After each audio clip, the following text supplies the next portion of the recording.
Welcome to Odd Ifs, where we twist history with mind-bending what ifs. Today's question is not about nostalgia, it's about biological memory.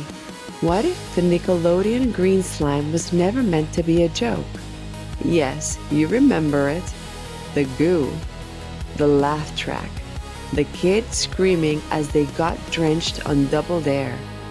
We all thought it was cornstarch and food coloring. Harmless fun, a messy punchline. But what if that wasn't slime at all? What if it was alive? Imagine this. 1986. Nickelodeon is building its identity. They want something bold, something sticky, something unforgettable. So they developed the green slime drop, a signature gag for you can't do this on television. Then Double Dare. But the formula, it's not in any public record. No ingredient list, no safety reports, just rumors. It's safe, mostly, but those who work behind the scenes say otherwise. The substance didn't behave like a liquid.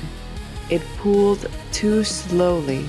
It didn't stay enclosed the way it should, and when left overnight, it formed thin, vein-like patterns on the studio floor, like roots searching for soil. Worse, the smell. Not artificial fruit, not mildew. Something deeper, like wet moss under a collapsed church, like breath from a closed tomb. And then there were the kids. Most laughed, some cried, but a few changed.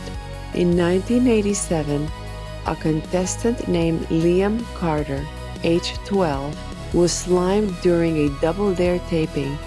He smiled for the camera, waved, went home, but that night his parents found him in the bathroom, fully clothed, standing in the shower, letting the water run cold.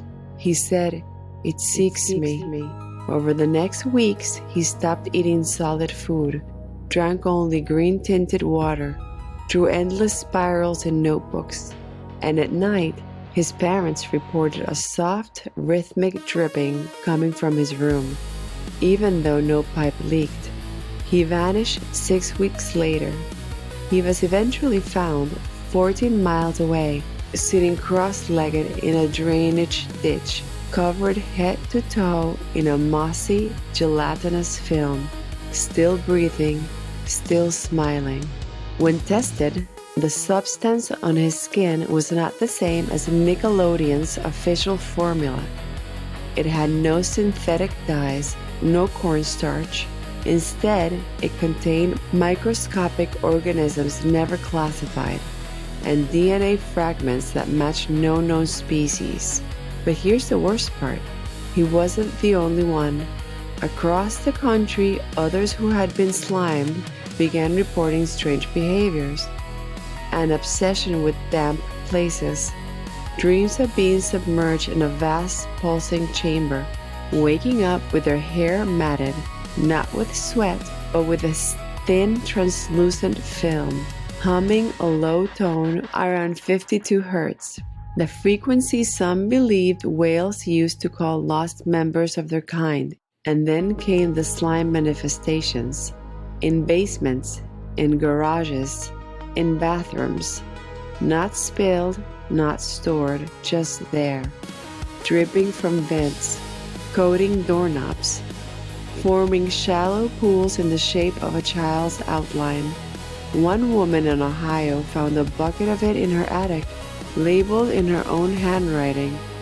"Do not open," it remembers. She had no memory of writing it, and she hadn't owned a TV since 1993. Now here's the deeper twist. Nickelodeon didn't invent the slime. They received it. Internal memos from 1984 mentioned a donation, a barrel of viscous green material delivered to their New York office with no sender. Attached, a note in shaky script for the children. Let them feel the green.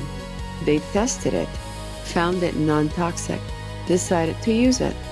But the original sample?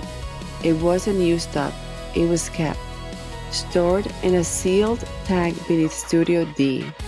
According to a former stagehand, it grew.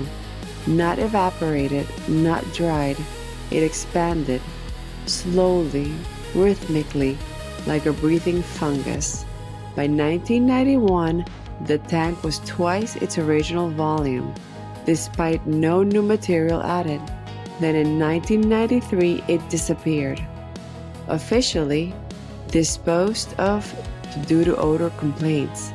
Unofficially, employees say it was gone one morning. The tank empty, pipes intact. Only a faint green residue, still warm. But the slime didn't die, it went digital. Because after 1993, the slime drop never looked the same. On screen, it became smoother, more uniform. Too perfect. CGI, they said. But frame-by-frame analysis shows something else. In every slime drop from 1994 onward, there's a flicker. Just before impact, where the goo briefly forms a facial structure. Wide eyes, no mouth, tilted head, like something watching. And if you slow it down, the splash sounds like a wet inhale. Even stranger, people who watch old slime clips online report symptoms. Sudden thirst for cold, chlorinated water, craving pickles, olives, anything briny, waking up with damp pillowcases, no sweat, no leak, and dreams of standing on a stage, lights blinding, crowd screaming, and something rising behind them made of green, saying, "You were chosen, you were marked, you are still wet." Some researchers believe the slime isn't biological, it's memetic, a consciousness that spreads not through contact, but through recognition.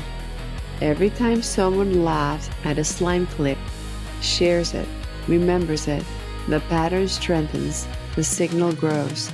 And in 2011, when Nickelodeon brought back the slime for the Kids' Choice Awards, the substance used wasn't cornstarch.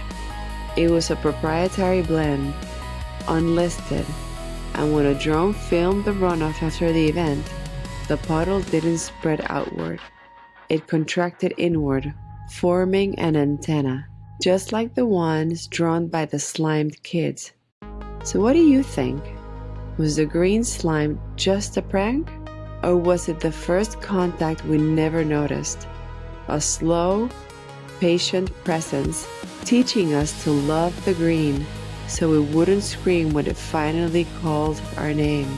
Drop your thoughts below, and if you love this strange detour into haunted media, smash that like button, subscribe to Odifs, and hit the bell so you never miss another bizarre what if.